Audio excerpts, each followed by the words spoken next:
우리는 청소를 열심히 해야 됩니다. 냉장고도 시간이 지나면 청소해야 되고, 화장실도 청소해야 되고, 자동차도 청소해야 되고, 청소만 하다가 하루가 다 가기도 합니다. 우리가 청소를 해야 하는 이유는 뭘까요? 물론 미적인 이유도 있지만 가장 기본적으로 위생적인 이유가 있죠. 청소를 하지 않으면 온갖 세균과 곰팡이들과 먼지들이 우리의 음식들과 우리의 몸이 닿는 곳들을 점령합니다. 그래서 우리 몸을 아프게 합니다. 그런데 하나님이 놀라우신 게 이 세균들과 온갖 안 좋은 것들이 우리에게 좋지 않다는 신호를 우리에게 보내십니다. 썩은 음식에선 악취가 나고 오래 놔둬서 세균이 점령한 싱크대에서도 악취가 납니다.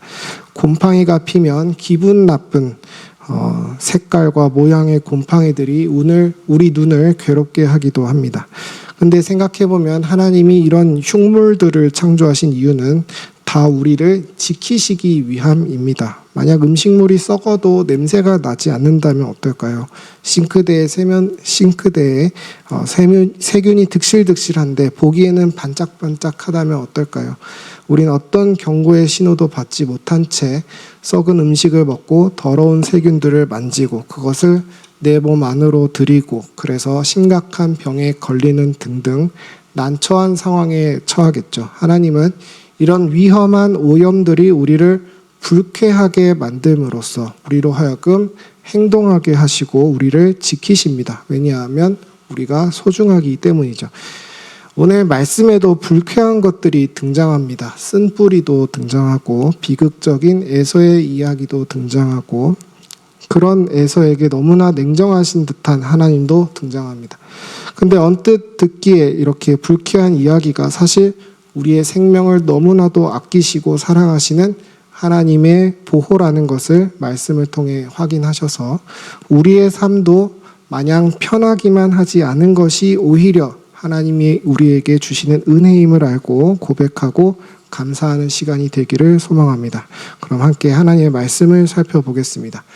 오늘 말씀의 중요한 키워드는 바로 배도입니다. 히브리서의 상황 내에서 이 배도의 의미는 구체적으로 예수님을 믿는다고 고백한 성도가 신약 교회를 버리고 유대교로 전향하는 것입니다.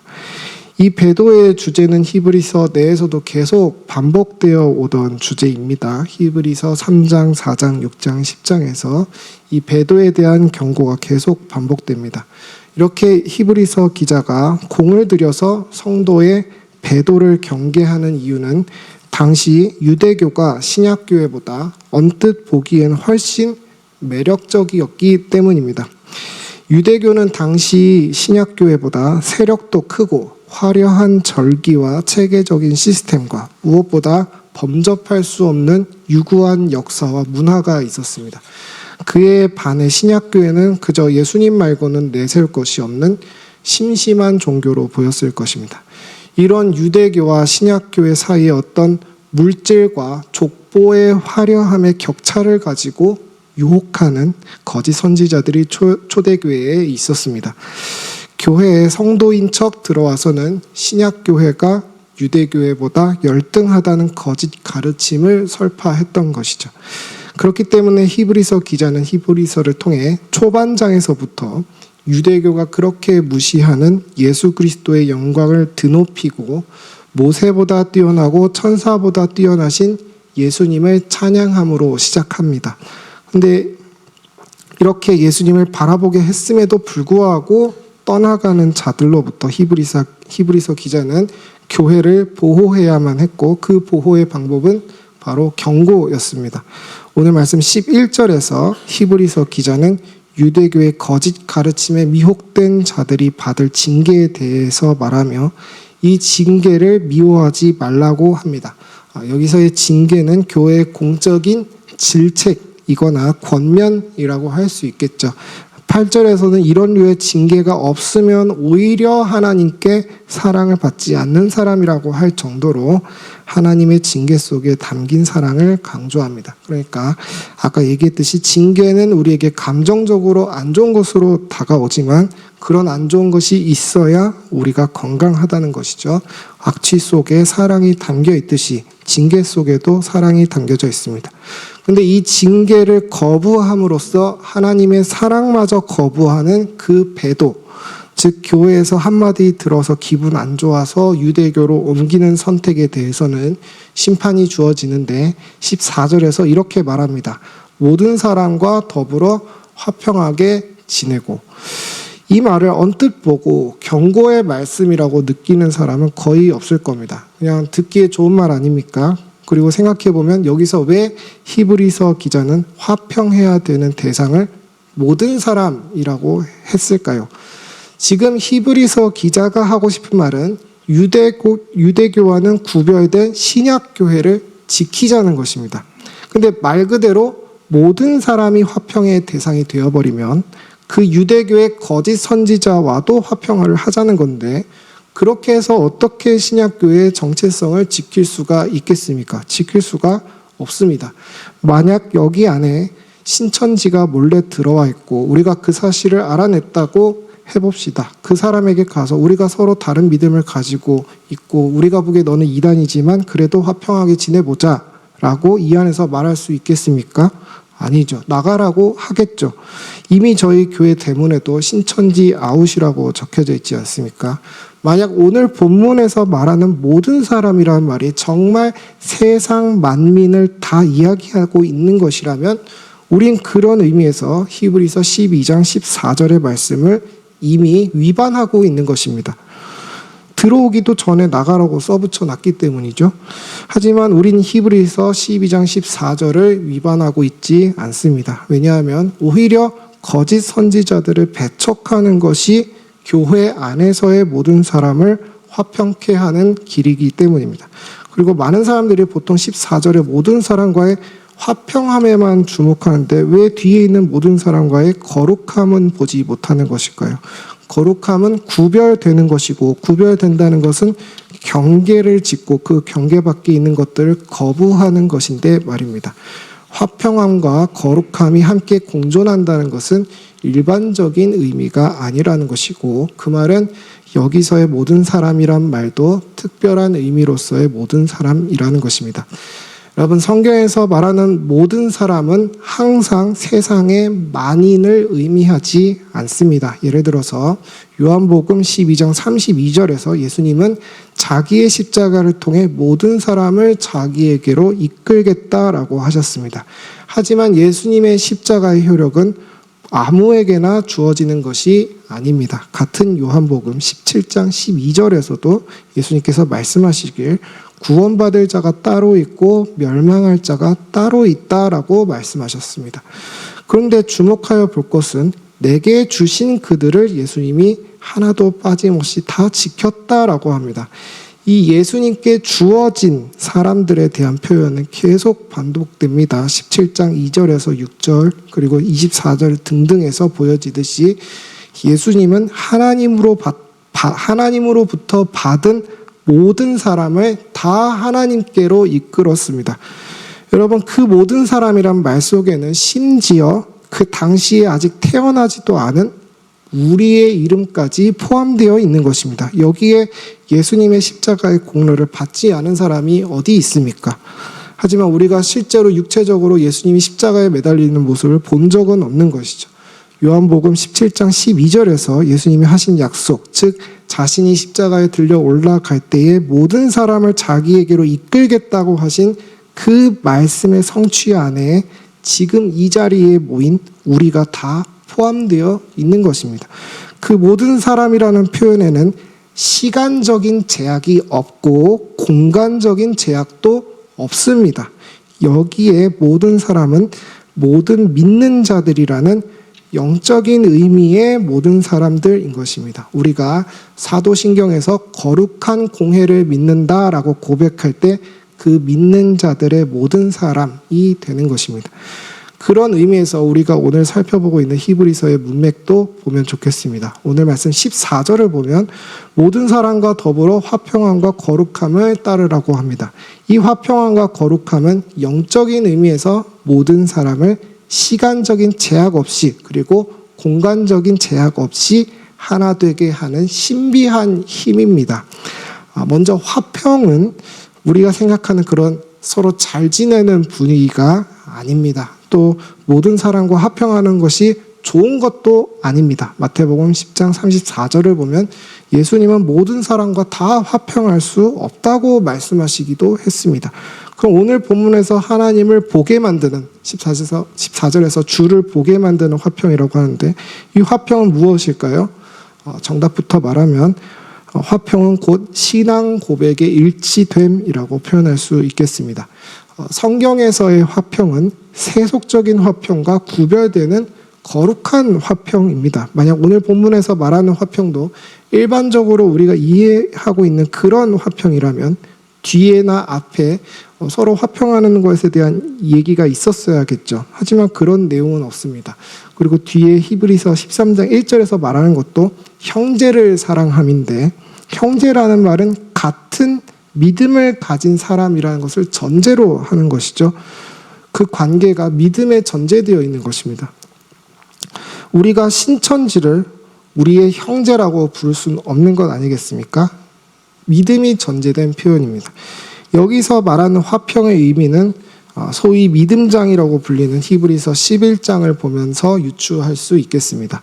11장에서는 아벨이나 에녹이나 노아나 아브라함을 열거하면서 그들이 지금도 우리에게 말을 하고 있다라고 하고 12장 1절을 보면 그들이 당한 믿음의 시련을 히브리서 시대의 성도들의 시련과 동일시하면서 이 많은 믿음의 선진들이 우리의 이 교회의 증인들이다라고 말하고 있습니다.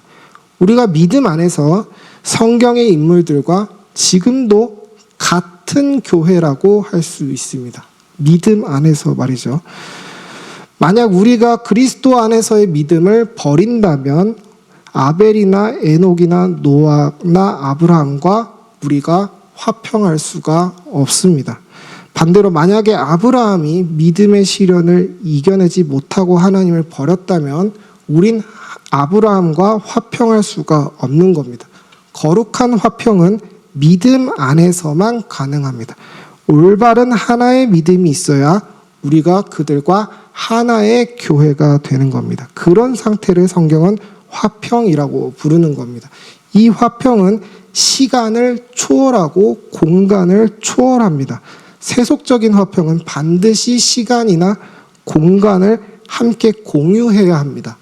만나서 얘기를 해봐야 관계라는 게 생기기 때문이죠. 그런데 그 화평은 불완전합니다. 언제 어떻게 깨질지 모르는 게 세상 속에서의 화평입니다. 하지만 영적인 화평은 시간과 공간이 아닌 믿음을 공유하는 화평입니다. 그렇기 때문에 우린 그리스도 안에서 우리가 만나본 적도 없는 성경의 인물들과 화평할 수 있는 것입니다. 같은 믿음을 공유하기 때문이죠. 구원받지 못한 사람들, 즉 그리스도를 진정으로 고백하지 않는 사람들은 이 성경의 인물들과 화평할 수 없습니다. 이게 뭡니까? 거룩이죠. 아무나 이 화평 속으로 들어올 수 없는 것입니다. 그렇기 때문에 성경은 모든 사람과 더불어 화평하고 거룩하라는 말을 배도를 경고하는 문맥 안에서 말하고 있는 것입니다. 왜냐하면 거룩함은 구원과 관련하여 세속에 머물러 있는 상태와 대조되는 상태이기 때문입니다. 정리하자면 화평과 거룩은 온전히 복음 안에서만 누릴 수 있는 것이고 그 상태만이 하나님을 볼 수 있는 상태다라는 것은 만약 그 상태에서 벗어나는 배도를 행할 경우 하나님에게로 나아갈 수 없다는 것을 의미합니다. 그런 의미에서 히브리서 기자는 화평할 수 없는 자들의 두 가지 예시를 듭니다. 첫 번째는 15절에서 말하는 쓴뿌리이고 두 번째는 16절 이하에서 말하는 에서입니다. 먼저 15절에 보면 쓴뿌리가 나오는데요. 이 쓴뿌리를 어떤 개인적인 어떤 불우했던 성장기와 연결하여 해석하는 경향이 있는 것 같습니다. 하지만 여러분, 히브리서 문맥 어디에도 갑자기 한 사람의 사적인 과거에 대한 얘기는 등장하지 않습니다. 여기서의 쓴뿌리는 용례상 신명기 29장 18절에서 인용한 것으로 볼 수 있습니다. 신명기 본문에서의 쓴뿌리는 거기서도 배도의 문맥에서 나오는 용어인데요. 어떤 사람의 아픈 과거가 아니라 어떤 사람 그 자체로 등장합니다. 이 쓴뿌리로 표현되는 사람은 가나안의 이방신을 섬기는 사람으로서 이스라엘 안에서 우상 숭배를 전파했던 사람입니다. 이 독 있는 뿌리가 결국엔 젖은 것과 마른 것을 멸하는 결과를 초래하는 것을 볼 수 있습니다. 쉽게 말해서 배도할 거면 자기 혼자 배도하면 되는데 굳이 교회 잘 다닌 사람을 끌고 가려고 하는 사람, 그 자체를 지칭하는 게 바로 쓴뿌리인 겁니다. 이런 배도자가 쓴뿌리라는 말은 그 사람이 원래 좋은 뿌리였는데 농부이신 하나님께서 뭔가 실수하셔서 배도가 일어난 게 아니라는 것입니다. 이미 예전부터 사탄은 교회를 무너뜨리기 위해 구약의 교회 안에도 쓴뿌리들을 부지런히 심어 놓았던 것입니다. 그게 신약에도 이어져 내려오고 있는 것이죠. 그래서 예수님은 사람의 열매를 보고 알라고 했습니다. 그 뿌리를 알라고 했습니다. 그 사람이 정말 하나님으로부터 난 자들이면 배도를 할 수 없는 것입니다. 그러므로 어떤 사람이 공동체의 믿음을 회방하고 어지럽히고 있다면 그 쓴뿌리를 뽑아내야 땅이 건강할 수 있듯이 그런 자들과는 화평할 수 없는 것입니다. 화평할 수 없는 두 번째 예시는 에서입니다. 쓴뿌리도 나쁜 것이지만 그 쓴뿌리의 마음이 이끌리는 것도 결코 죄가 없다고 할 수 없습니다. 여러분도 잘 아시다시피 에서는 음식에 마음이 이끌려서 자기의 장자의 권리를 판 사람입니다. 에서가 원래 가지고 있었던 장자의 권리는 단순한 육체적 권리가 아니라 구약의 교회를 이어나가는 영적인 권리입니다. 더 나아가 그 안에 담긴 진정한 생명이신 예수 그리스도를 가지는 권리였습니다. 너무나도 영광스러운 언약의 복이죠. 그런데 에서가 이 언약의 복을 저버립니다. 팥죽 한 그릇이라는 육체의 달콤한 안락을 위해 영원한 복을 양도합니다. 그런 의미에서 정말 에서가 먹은 팥죽은 세상에서 가장 비싼 팥죽이었다라고 할 수 있겠습니다. 무려 언약과 맞바꾼 팥죽이었으니 말이죠. 그 행위가 곧 신앙 고백이라고 할 수 있겠습니다. 난 하나님의 언약을 중요하게 생각하지 않습니다 라는 고백이죠. 거룩한 복을 세속적으로 이해한 고백입니다. 이것이 에서의 망령됨, 즉 세속성입니다. 하나님은 이런 자들과 화평하실 수가 없습니다. 그래서 에서와의 단절을 선포하십니다. 17절에서 에서는 다시 복받기를 원했지만 거절당합니다. 그런데 여기에 거절당했다는 동사에 주어가 딱히 없습니다. 우린 이 주어의 자리에 걸맞는 인물로 자연스럽게 이삭을 떠올릴 수 있는데요. 이삭이 축복하기를 거절했죠. 그런데 시간 관계상 원리를 더 설명하기는 어렵지만 이렇게 주어가 없고 버림바 되었다라고 3인칭으로 수동태가 등장하면 보통 신적 수동태라고 합니다. 신적 수동태는 이 동사의 주어가 하나님이라는 말입니다. 그렇게 봤을 때 에서는 지금 단순히 이삭으로부터 거부당한 것이 아니라 하나님으로부터 직접 거부당했다라는 것이 강조되어 있는 것입니다. 그리고 17절에서 하나님은 에서에게 회개할 기회조차 주지 않으십니다. 우리는 흔히 회개를 인간이 하는 것이라고 생각하지만 회개는 인간의 의지로부터 시작되는 게 아닙니다. 회개조차 하나님이 허락하시지 않으면 할 수가 없습니다. 참으로 에서는 자신의 죄를 먼저 고백하고 회개하기보단 분노의 치를 떨며 복수를 다짐했죠. 에서가 원한 것은 회개가 아니라 복이었습니다. 그는 차라리 하나님께 회개를 먼저 구해야 했습니다. 하나님, 저희가 회개하게 해주십시오라고 해야 했지만 하나님이 회개할 마음을 허락하시지 않으니 에서는 목이 굳어서 여전히 자기가 뭘 마땅히 구해야 되는지도 모르고 복을 구합니다. 회개의 주인 역시 하나님이십니다. 또한 에서는 눈물로 복을 구하죠. 무엇인가를 눈물을 흘리며 구한다는 것은 그만큼 간절하다는 것이지만 하나님의 복은 아무리 간절히 구한다고 해서 받을 수 있는 것이 아닙니다. 내 열심과 내 간절함은 아무런 소용이 없습니다. 하나님의 주권 앞에서 말이죠. 하나님이 원하시지 않으면 인간은 아무것도 할 수 있는 게 없습니다. 하나님이 거부하시니 아무것도 할 수가 없는 것입니다. 이렇게 하나님이 자신의 주권으로 단호하게 화평할 수 없다고 하시면 우리도 마찬가지로 화평할 수 없다라고 말할 수 있어야 합니다. 우리가 하나님의 사람이라면 우리는 하나님과 같은 말을 해야 하는 게 당연하죠. 그럼 우리는 누구를 향해 그렇게 단호하게 하나님의 단절을 선포해야 할까요? 첫 번째는 자기 자신입니다. 여러분, 우리 안에 에서적인 본성이 있습니다. 예수님 한 분만으로는 충분하지 않은, 만족하지 못하는 나의 감정적이고 육체적인 욕구가 있습니다. 마치 제사 드리는 대상에게는 관심이 없고 제사밥에만 관심이 있듯이 때로는 목사인 제 안에도 그저 말뿐인 경건과 모양뿐인 거룩이 발견될 때가 많습니다. 전 개인적으로 스포츠 경기를 하기 전에 왜 애국가를 부르는 건지 잘 모르겠습니다. 국가에 대한 충성과 존경을 위해 그 자리에 사람들이 모인 게 아닐 텐데 말입니다. 거기 모인 사람들은 아주 강렬한 목적을 가지고 적지 않은 돈을 내고 그 자리를 사지 않았습니까? 그런데 그저 허울뿐인 애국심 고취가 왜 필요한지 모르겠습니다. 그런데 우리가 교회 예배 속에서 하나님을 마치 스포츠 경기 속 애국가를 대하듯이 그냥 예의상 립서비스처럼 높여드리게 될 수도 있습니다. 목적은 사실 자기 감정이나 다른 것에 있을 수 있다는 것이죠. 저만 해도 초등학생 때 그냥 예의상 예배를 잠시 견디고 나중에 친구들이랑 노는 게 재밌어서 교회에 출석했던 때가 있었습니다.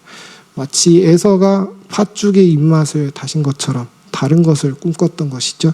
하지만 말씀을 통한 권면과 때로는 제 자신을 쓰라리게 돌아봐야 했던 성찰이, 그러니까 사랑이 담긴 교회의 징계가 저로 하여금 진정한 예배의 기쁨을 알게 해서 이 자리까지 저를 인도했음을 고백합니다.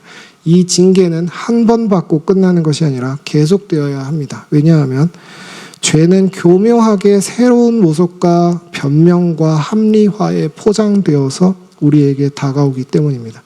예수님보다 더 빠져들게 하는 무엇인가가 우리를 계속해서 입맛다시게 하고 우리의 눈을 사로잡는 것입니다. 우린 그저 자기 자신을 향해 단호하게 단절을 선포하고 나를 십자가에 못 박아야 하겠습니다. 그런 의미에서 난 과연 하나님과 교회에게 무엇을 갈망하고 있는지 돌아보면 좋겠습니다. 오직 말씀 속에 있는 그리스도를 향해서만 굶주리고 목마르시는 여러분들이 되시기를 축복합니다. 우리가 단절을 선포해야 하는 또 다른 대상은 바로 세상입니다. 진정한 화평과 거룩은 아무랑이나 다 잘 지내거나 종교적인 쇼를 하는 것이 아닙니다. 어떤 사람들은 이 화평을 잘못 이해해서 동성애와 화평하려고 하고 여러 종교와 화평하여 다원주의로 가려고 하는 등 마치 적과의 동침이 하나님이 원하신 거룩인 양, 화평인 양 착각하면서 자기는 대단한 도덕을 행하고 있다는 듯이 모든 것을 관용해야 한다라고 합니다. 그러면서 죄된 가르침을 배척하는 목소리를 두고 구시대적인 사람이라느니 관용할 줄 모른다느니 하면서 올바른 것을 지키려는 사람들을 정죄합니다. 여러분, 우리는 하나님과 먼저 화평해야 합니다. 예수 그리스도를 통해 하나님과의 화평이 우선되지 않은 화평은 거짓 화평입니다. 칼빈 선생님은 사탄은 언어의 교묘함을 틈타서 들어온다라고 했습니다. 세상은 모든 사람과 화평하라는 오늘 말씀을 교묘하게 이용하여 우리를 혼란시키려 들 것입니다. 왜 기독교는 그토록 오만하냐? 왜 기독교는 자기밖에 모르냐면서 말이죠. 성경에도 모든 사람과 화평하라고 되어 있는데 왜 기독교는 자기가 믿는 신의 말도 무시하냐라고 하겠죠. 그 말씀에 모든 사람과의 화평만 있는 게 아니라 거룩도 나와 있는데 그건 무시하고 말할 것입니다. 만약 말씀 안에서 진정한 의미에서의 모든 사람과의 화평함의 의미가 무엇인지 모른다면 우린 세상의 말에 휘둘릴 것입니다. 아, 맞네, 그렇네 하겠죠. 하지만 우린 오늘 진정한 의미에서의 말씀을 들었습니다. 이 화평은 거룩함과 공존해야 한다라는 것을 배웠습니다. 우리가 이 의미를 세상에 전할 수 있어야 하겠습니다. 세상의 미움을 받더라도 오히려 우리가 세상 속에서 쓴뿌리 취급을 받더라도 우리의 거룩함을 지켜야 하겠습니다. 초대교회가 다신론 사회였던 로마 제국에서 받았던 핍박처럼 우린 어렵더라도 거룩한 교회를 후손에게 물려줘야 하겠습니다. 이 일에 기쁜 마음으로 동참하는 저와 여러분이 되시기를 축복합니다. 말씀을 맺겠습니다. 경고는 어떤 것의 소중함을 일깨워줍니다. 제가 오늘 설교를 컴퓨터로 쓰고 저도 모르게 그냥 파일을 닫으려고 하니까 컴퓨터가 다급하게 경고를 하더라고요. 닫기 전에 저장했냐 이렇게 물어봤습니다. 컴퓨터가 저에게 왜 물어봤겠습니까? 제가 만든 파일이 소중하기 때문이죠. 도로의 신호등의 빨간불은 나의 생명 혹은 타인의 생명이 얼마나 소중한지 일깨워줍니다. 비보호 좌회전이라는 말을 생각해보면 신호가 없으니 내가 널 보호해줄 수 없다라는 말이죠. 신호라는 것이 사실 우리가 가는 길을 막으려고 있는 게 아니라 우리를 보호해주기 위해 있다라는 것을 깨닫게 해줍니다. 음식물의 썩은 냄새도 일종의 경고로서 우리의 몸을 보호해줍니다. 오늘 말씀도 우리에게 신호를 주고 경고를 줍니다. 에서의 비극적인 내용은 우리에게 불안감을 줍니다. 쓴뿌리의 존재는 우리를 괴롭게 합니다. 하지만 그 경고가 불쾌함에서 끝나는 것이 아니라 우리가 가진 것이 얼마나 소중하고 값지고 보배로운지, 얼마나 사랑할 만하고 헌신할 만하고 목숨을 걸 만큼의 일인지를 강조해 줍니다. 오늘 히브리서 기자는 우리의 배도의 길에 에서라는 악취를 풍기게 했습니다. 악취가 나서 더럽고 불쾌해서라도 그 길을 피하라고 우리에게 소리치고 있습니다. 이러한 사망의 악취, 영원한 멸망의 악취, 유기하심의 악취, 그것이 구수하다면서 나름 매력 있다면서 쫓아가는 어리석음을 한국교회가 범하지 않기를 소망합니다. 이제 우리가 2024년을 마무리하고 또 눈 깜빡할 사이에 새해를 맞이하게 될 텐데 내 삶 속에서 하나님이 던지시는 그 신호가 뭔지 잘 귀 기울이고 먼저는 하나님 앞에서 관계의 문제를 해결하시는 지혜로운 우리 성도님들이 다 되시기를 소망합니다. 여러분이 이 악취 속에서 하나님의 사랑과 보호하심을 발견하며 항상 기쁨과 감사함으로 끝까지 그리스도와 함께 이 길을 완주하게 되시기를 주님의 이름으로 축원합니다.